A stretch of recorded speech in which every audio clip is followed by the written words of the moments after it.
नमस्कार दोस्तों, M Santoshi education IAS से आपका स्वागत है। ये हम आई दृष्टि को कवर कर रहे थे।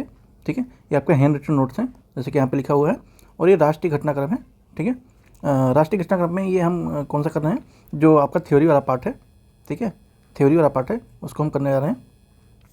तो चैनल पर नए सब्सक्राइब जरूर कीजिएगा और PDF के लिए टेलीग्राम से ले सकते हैं। मैंने यहाँ पे जो इम्पोर्टेंट पॉइंट है उसे हाईलाइट भी कर दिया है, ताकि आपको पढ़ने में आसानी हो। और एग्ज़ाम आ रहा है, काफ़ी नज़दीक है, और लगा हुआ है अभी फ़िलहाल। उसके बाद आपका फिर BPC का आ जाएगा, और फिर उसके बाद आपकी पीसीएस है।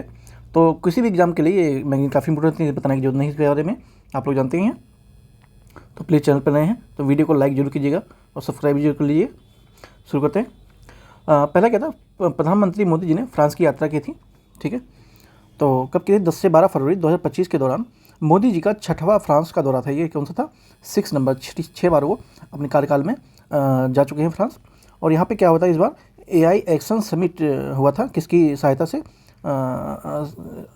मतलब इसमें अध्यक्षता भारत ने किया था। ठीक है, जो AI एक्शन समिट है इसके अध्यक्षता भारत ने किया, और भारत अगली बार मेजबानी भी करेगा। ठीक है, मार्सेले में हुआ था। कहाँ होता है, भारतीय वाणिज्य दूतावास का उद्घाटन भी किया मार्सेले में। ठीक है, इंपॉर्टेंट ध्यान रखेंगे, भारतीय वाणिज्य दूतावास का उद्घाटन भी हुआ है, मोदी जी ने किया है। और 2026 में भारत फ्रांस नवाचार वर्ष का उद्घाटन भी हुआ होगा। फ्रांस में मैग्रो एयरलाइंस फॉर क्लाइमेट में शामिल हुआ है। ठीक है, तो ये कुछ इंपॉर्टेंट फैक्ट थी मोदी जी की यात्रा से फ्रांस की। नेक्स्ट है डुप्लीकेट मतदाता पहचान पत्र। ठीक है, क्या था ये, विवाद और संवैधानिक संदर्भ में। तो इसमें क्या हुआ है, पश्चिम बंगाल की जो ममता बनर्जी हैं, उनके द्वारा राज्य में मतदाता पहचानों के पत्रों के डुप्लीकेट नंबर जारी होने का आरोप लगाया गया है। ठीक है, जो ममता बनर्जी हैं पश्चिम बंगाल के, उनके ऊपर इसका आरोप लगा है। और चुनाव आयोग ने तत्कालीन खामी को स्वीकार भी यहाँ पे किया है। उनका मानना है कि हाँ ऐसा हुआ है। और राष्ट्र स्तर पर प्रत्येक मतदाता को एक अद्वितीय कोड प्रदान किया गया, epic number, electoral photo identity card. ये 10 अंक का होगा और ये अल्फ़ा न्यूमेरिक कोड में होगा।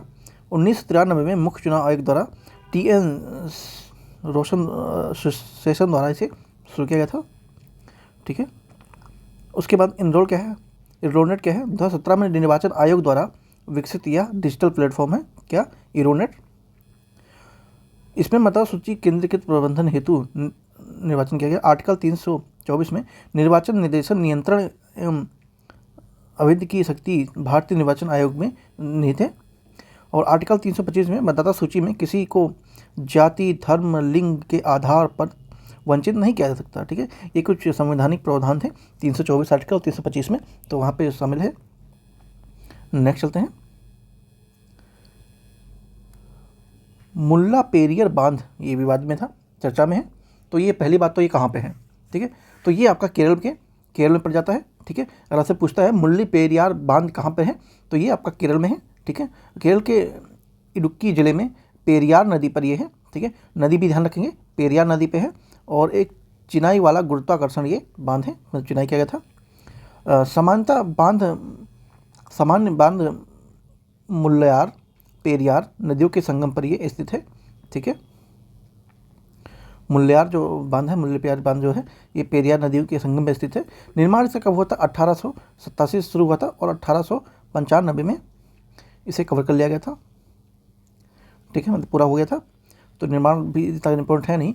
बाकी आप इम्पोर्टेंट यहाँ पे ये है कि मुल्ले पेरियार बांध कहाँ पे है, और तो ये केरल में है, ध्यान रखेंगे। और नदी भी ध्यान रखेंगे, पेरियार नदी पे है।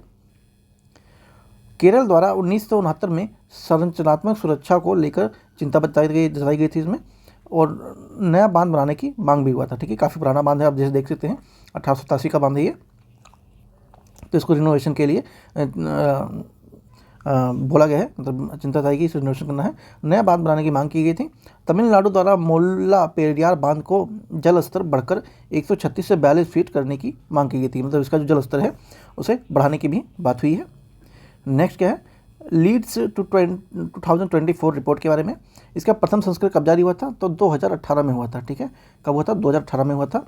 केंद्रीय वाणिज्य एवं उद्योग मंत्रालय के द्वारा उद्योग संवर्धन एवं आंतरिक व्यापार विभाग द्वारा ये तैयार हुआ था, किया गया था। 2025 में ये 6वां इसका संस्करण है। ठीक है, शुरू कब होता है, 2018 में। ठीक है, और उसके ये अपनी 2025 में आपका ये 6वां संस्करण है। ठीक है, और अचीवर्स राज्य इसमें से कौन कौन से हैं? स्थल रुद्र में जैसे कि उत्तराखंड आता है, आपका हरियाणा आता है, तेलंगाना आता है, यूपी आता है, ठीक है, ये स्थल रुद्र है। तटीय क्षेत्र में कौन कौन सा आता है? महाराष्ट्र और उड़ीसा आते हैं, तटीय क्षेत्र में है। पूर्वोत्तर में असम, अरुणाचल प्रदेश आ जाते हैं। केंद्र शासित प्रदेश में चंडीगढ़ और दिल्ली शामिल है इसमें। त्रिपुरा भाषणी के साथ एमयू पर हस्ताक्षर हुआ है। पूर्वोत्तर का यह पहला राज्य है, ठीक है। भाषा इंटरफ्रेंस फॉर इंडिया, ठीक है, इसका ये फुल फॉर्म है। और भारत का एआई संचालित भाषा अनुवादित मंच महाकुंभ आईटी मंत्रालय द्वारा किया गया और इसका उपयोग इसमें हुआ है। 11 भाषाओं में अनुवादित सुविधा को प्रदान किया गया था। कुछ नोट करने इम्पोर्टेंट बात है, 2021-22 में बजट में राष्ट्रीय भाषा अनुवाद मिशन की घोषणा भी हुई थी और भाषणी नाम से पीएम मोदी द्वारा इसे 3 वर्ष के लिए लॉन्च किया गया था, ठीक है। 4 जुलाई 2022 को से लॉन्च होता है। नेक्स्ट चलते हैं, उत्तर प्रदेश स्थित वन report, very very important, specially R के लिए, और आपका आगे यूपीपीसी का जो एग्जाम हो उसके लिए भी इंपॉर्टेंट है। उत्तर प्रदेश की वन स्थिति रिपोर्ट को देख लेते हैं। तो अब लिखित वन क्षेत्र कितना है? 17,435 वर्ग किलोमीटर है। इसका भौगोलिक क्षेत्रफल का ये भौगोलिक क्षेत्रफल कितना है? 7.24% है ये। और भारत के कुल क्षेत्रफल का कितना है? 2.25% है, ठीक है। अगर भारत में पूछे तो आपका 2.25% है, और भौगोलिक क्षेत्र पूछे यूपी का तो ये 7.24% है, ध्यान रखिए। आरक्षित वन कितने हैं? 66.37% है। और संरक्षित वन कितने हैं? 1.89% है। और अवर्गीकृत वन कितने हैं? 31.74% है, ठीक है। 2,687.73 वर्ग किलोमीटर अति सघन वन है, जो कि परसेंट में कितना आता है? 1.12%, ठीक है, 12%। और 401.41% मध्यम वन है, जिनका परसेंट यहाँ पर लिखा हुआ है 1.66। और 8,355.66 खुले वन है, ठीक है, जिनका परसेंट में देखेंगे 3.46% है। इसके अतिरिक्त भी और वन है, उनको भी देखते हैं। तो इसके अतिरिक्त 639.51 वर्ग किलोमीटर का क्षेत्र है, जो कि 0.27% में आता है।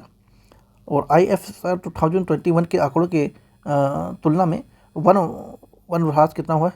राज्य में 118% वर्ग किलोमीटर की वृद्धि हुई है, ठीक है।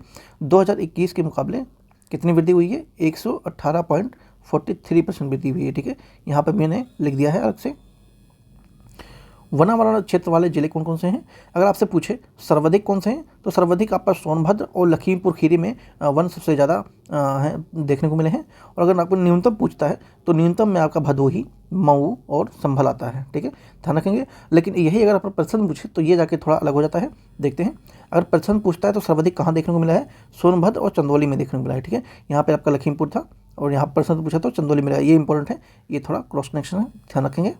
और न्यूनतम पूछे तो यहाँ पर संभल और भदोही, ठीक है, भदोही, संभल और भदोही, तो यहाँ पे आपको याद करने की जरूरत नहीं है। लेकिन जो सर्वाधिक पूछेगा तो आपको यहाँ पे याद करने की जरूरत है। आपका और जो दोनों पूछता है तो आपका लखीमपुर आएगा, वरना आपका प्रश्न पूछे तो चंदौली आ जाएगा, ठीक है। उत्तर प्रदेश में शुद्ध वातावरण कितना, वनावरण, वृक्षावरण, ठीक है, शुद्ध वृक्षावरण कितना है? 8,950.92 वर्ग किलोमीटर है। और राज्य के भौगोलिक क्षेत्र का ये लगभग कितना है? तो इस ये है 3.72% है, ठीक है। कुल वनावरण और वृक्षावरण कितना है? 23,996.72 है, ठीक है। और राज्य का अगर देखें तो 9.96 है ये। नेक्स्ट है, तमिलनाडु में लौह युग की शुरुआत की पुष्टि हुई है, ठीक है। लोहा की युग की शुरुआत की पुष्टि हुई थी कैसे? तुतुकुंडी जिले के शिवगलाई स्थान पर दक्षिण भारत में लौह अयस्क की शुरुआत के 3,345 ईसा पूर्व में हुआ था। ये कुछ नई रिसर्च हुई है तो उनसे संबंधित है। नेक्स्ट है, सोनमर्ग सुरंग का उद्घाटन हुआ है, अभी जल्दी में हुआ है, पीएम मोदी जी ने किया है। पीएम मोदी द्वारा जम्मू कश्मीर में जे मोड़ वाली सुरंग का उद्घाटन हुआ है। और पुनर्निर्माण सोनमर्ग सुरंग के रूप में देखा गया है। जे आकार के सड़क खंड का नाम रखा गया है और इसकी लंबाई लगभग कितनी है? 12 किलोमीटर है, ठीक है। और सुरंग परियोजना की कुल लंबाई कितनी है?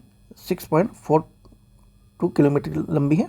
मुख्य सुरंग से ये 6.41 किलोमीटर लंबी है। और एक समानांतर निकास सुरंग देखें तो ये दोनों तरफ से 5-5.5 किलोमीटर लंबी लगभग है। ठीक है, इतना ये सब डाटा याद रखने की जरूरत नहीं। कुल मिला के बात ये है कि सोनमर्ग सुरंग का उद्घाटन हुआ है, किसने किया है? मोदी जी ने किया है। ठीक है, और ये जे आकार का है, ठीक है। तो कुल मिला के बात यही है। नेक्स्ट चलते हैं। आई होप आप लोगों को कंटेंट अच्छा लग रहा हो। अगर अच्छा लग रहा हो तो सब्सक्राइब जरूर कीजिएगा। PDF के लिए तुमने बताई है पहले शुरू में ही।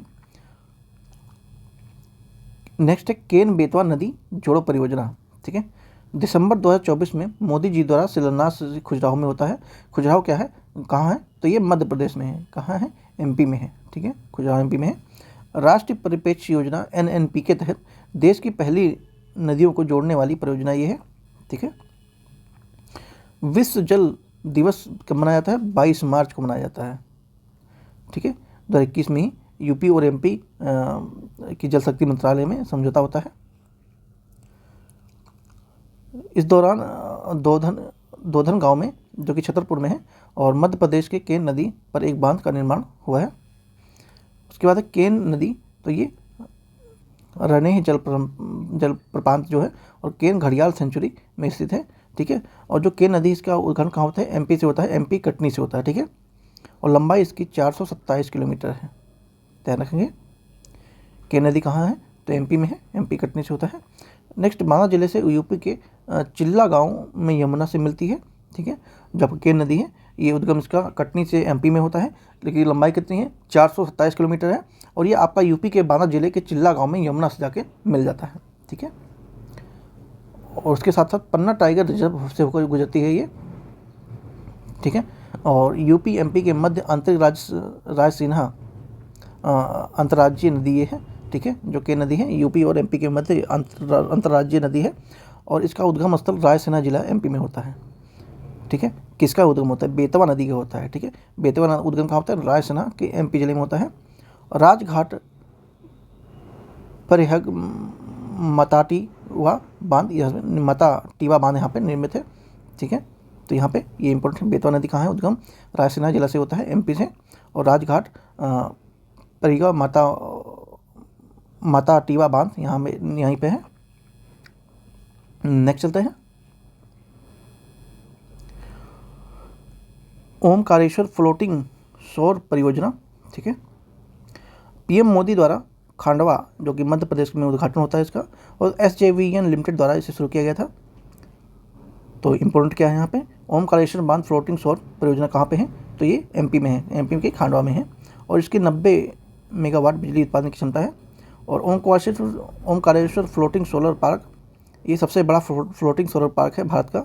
ठीक है, वेरी वेरी इंपॉर्टेंट है, सबसे बड़ा फ्लोटिंग सोलर पार्क है, और इसकी कुल क्षमता लगभग 600 मेगावाट है। जलवाहक अंतर्देशीय जलमार्ग कार्गो संवर्धन योजना शुरू हुई है। दिसंबर 2024 में केंद्रीय पतन एवं जलमार्ग मंत्री सर्बानंद सोनोवाल द्वारा इसे लॉन्च किया जाता है, और यह NW गंगा नदी और ब्रह्मपुत्र नदी नेशनल वाटर मार्ग और बशक नदी के मध्य से होकर लंबी दूरी कार्गो परिवहन प्रोत्साहित करती है। ठीक है, और ये बढ़ावा देगा। ये आपका जो NW लिखा हुआ है, ये नदियों के जो नाम दिए गए हैं मार्ग, जलमार्ग, उनका है ये। इसके अलावा इसमें इंडो बांग्लादेश प्रोटोकॉल के मध्य से अनुसूचित सेवाओं की शुरुआत करने के प्रावधान भी हुआ है। GR रेड्डी कोलकाता में MVAIMB होम भाभा एवं MV त्रिशूल नामक मालवाहक पोतों को रवाना किया है। नेक्स्ट नहीं है, मतलब उसी में भारत में समग्र माल ढुलाई से अंतर्देशीय जल परिवहन की हिस्सेदारी मात्रा कितनी है? 0.2% है। ठीक है, नेक्स्ट है मसाली। भारत का यह पहला सीमावर्ती और सौर गांव है। ठीक है, इंपॉर्टेंट है, यहाँ पे मैंने लिख दिया है। यहाँ पे है गुजरात में पहला मोढेरा गुजरात, जो कि 24/7 सौर ऊर्जा संचालित होने वाला गांव है। ठीक है, मोढेरा। ठीक है, इंपॉर्टेंट है, सबसे पहला भारत का ये गांव है जो कि 24 घंटे आपका यह सौर ऊर्जा से संचालित होता है। नेक्स्ट है भारत का पहला संविधान संग्रहालय, ठीक है, कहाँ पे है? ये ओपी जिंदल यूनिवर्सिटी सोनीपत में स्थापित हुआ है। और इसकी स्थापना किसने किया? लोकसभा अध्यक्ष कौन है? ओम बिरला द्वारा इसका उद्घाटन होता है। ठीक है, भारत का पहला संविधान संग्रहालय। और सामग्रियों द्वारा चयन, संग्रह, व्यवस्थित पुस्तकीकरण अंजिता B.R. नायकर द्वारा इसे किया जाता है, किया गया। और भारत का संविधान लिखित दस्तावेज है, ठीक है। यह भारत का सर्वोच्च कानून है, ठीक है, सबसे बड़ा संविधान पूरे वर्ल्ड में भारत का ही है। और इसमें 26 नवंबर 1949 को संविधान सभा द्वारा इसे स्वीकार किया गया। उसके बाद लागू कब होता है? 26 जनवरी 1950 को ये लागू होता है, यानी कि 1 साल बाद लागू हो जाता है। और अंगीकृत किए जाने के समय इसमें कितना था? समय इसमें क्या क्या था? तो इसमें 395 आर्टिकल थे, ठीक है, 8 अनुसूचियाँ थी और लगभग 1,45,000 इसमें शब्द हुआ करते थे। लेकिन यह वर्तमान में बदल गया है, अभी देखेंगे। और ये सबसे लंबा राष्ट्रीय संविधान बन गया था। वर्तमान में इसमें 395 आर्टिकल हैं, ठीक है, सूचियाँ बढ़कर 12 हो गई हैं। और इसके साथ ही मुख्य रचनाकार इसमें कौन थे? तो अम्बेडकर जी थे, ठीक है, B.R. अम्बेडकर थे। संविधान सभा पर हस्ताक्षर करने वाले पहले व्यक्ति कौन बने? डॉक्टर राजेंद्र प्रसाद बने, ठीक है, कौन बने? तो डॉक्टर राजेंद्र प्रसाद बने। विश्व का सबसे बड़ा लिखित संविधान है ये, ठीक है, वर्ल्ड बिगेस्ट रिटन कॉन्स्टिट्यूशन है ये। ना ही मुद्रित है, ना ही टंकित है, या हिंदी और अंग्रेजी दोनों भाषाओं में हस्तलिखित है, ठीक है। संविदा भारत का प्रथम रोबोटिक टूर गाइड है, ठीक है। संविद कौन है? भारत का प्रथम टूर गाइड है और ये सोनीपत में है। भारतीय संविधान को अंगीकार करने की 75वीं वर्षगांठ मनाई गई 26 नवंबर 2024 को, ठीक है, 26 नवंबर 2024 को मनाई गई 75वीं वर्षगांठ। राष्ट्रपति मुर्मू द्वारा इसे संविधान द्वारा सदन में समारोह में इसका उद्घाटन होता है। हमारा संविधान हमारा स्वाभिमान अभियान के तहत इसका उद्घाटन किया गया। इस अवसर पर संस्कृति और मैथिली भाषा में संविधान के विमोचन हुआ है। आगे चलते हैं। झारखंड और महाराष्ट्र विधानसभा, ठीक है, चुनाव जब हुआ था, ये इतना इंपॉर्टेंट है नहीं, बट फिर भी देख लेते हैं अगर इसमें दिया हुआ है। तो झारखंड का अध्यक्ष है। झारखंड में कुल सीटें 41 थी, महाराष्ट्र में आपका 288 थी। और झारखंड मुक्ति मोर्चा के नेतृत्व में ये हुआ है और इसमें 56 सीटें जीती। और हेमंत सोरेन यहाँ के मुख्यमंत्री हैं। उसके बाद बीजेपी के नेतृत्व करने वाले महायुति गठबंधन है, इसमें एकनाथ शिंदे के नेतृत्व में होता है। और यहाँ के मुख्यमंत्री कौन है? तो देवेंद्र फडणवीस बने हैं। और उप मुख्यमंत्री एक शिंदे हैं और अजित पवार, ठीक है। नेक्स्ट चलते हैं। मुख्यमंत्री माझी लड़की बहन योजना, ठीक है, महाराष्ट्र का है। और इसमें 21 से 65 वर्ष की आयु की महिला पात्रों को 1500 रुपये प्रति माह वित्तीय लाभ दिया जाएगा। राष्ट्रीय प्राकृतिक खेती मिशन, देखते हैं क्या है। नवंबर 2024 में मोदी जी ने इसको मंजूरी देते हैं। और केंद्रीय कृषि एवं किसान कल्याण मंत्रालय के अंतर्गत आता है ये। कुल परिव्यय कितना था इसमें? 2,441 करोड़ रुपये था। और 2025-26 तक ये अगले 2 वर्षों तक 15,000 समूह को इसमें लागू करना है। उद्देश्य क्या है? 1 करोड़ किसानों तक पहुंचाना है और लगभग 7.5 लाख हेक्टेयर क्षेत्र में प्राकृतिक खेती शुरू करना है। 1,000 जैव इनपुट संसाधन केंद्र स्थापित करेगा ये। और 10,000, ठीक है, 10,000 जैव इनपुट संसाधन केंद्र स्थापित करेगा। रसायन मुक्त खेती, देसी गाय आधारित स्थानीय रूप से उपलब्ध जो संसाधन हैं उन पे ये आधारित होगा। मतलब ये देसी फार्मिंग को बढ़ावा देने के लिए कहा जा रहा है। उसके बाद है अटल इनोवेशन मिशन 2.0 को मंजूरी दे दिया गया है। किसके द्वारा दिया है? तो पीएम मोदी के द्वारा दिया गया है। 2500 नई अटल टिंकिंग लैब्स स्थापित की जाएगी। और पूर्वोत्तर राज्यों में आकांक्षी जिलों में एवं ब्लॉकों में ये शुरू होगी। अटल इनोवेशन मिशन 2016 से शुरू हुआ था और अभी तक चल रहा है और इसका ये दूसरा संस्करण है। 31 मार्च 2028 को अवधि तक ये रहेगा। और नीति आयोग की ये पहल है। नवाचार और उद्यमता संस्कृति को ये बढ़ावा देगा। क्या? अटल इनोवेशन मिशन, ठीक है। पीएम मोदी विजय लक्ष्मी योजना, ठीक है, तो इसमें जनरली योजना ही दिया गया है अधिकतर। तो ये 6 नवंबर को पीएम मोदी द्वारा मंजूरी मिलती है। और नई क्षेत्र योजना ये है। उद्देश्य इसका क्या है, जो मेधावी विद्यार्थी हैं उनको वित्तीय सहायता प्रदान करना इसका लक्ष्य है। बिना जमानत और गारंटी के मुक्त ऋण दिया जाएगा इसमें। बैंक और वित्तीय संस्थानों द्वारा इसे पूरी ट्यूशन फीस और अन्य संबंधित जो खर्चे हैं उनको ये कवर करेगा, करने में सक्षम है। MRF इंडिया रैंकिंग द्वारा देश के शीर्ष गुणवत्ता वाले उच्च शिक्षा संस्थानों में प्रवेश पर ही ये लागू हो जाएगा। 860 पात्र गुणवत्ता युक्त उच्च शिक्षा संसाधनों से आरंभिक 22 लाख से अधिक विद्यार्थियों को ये लाभ मिल सकेगा।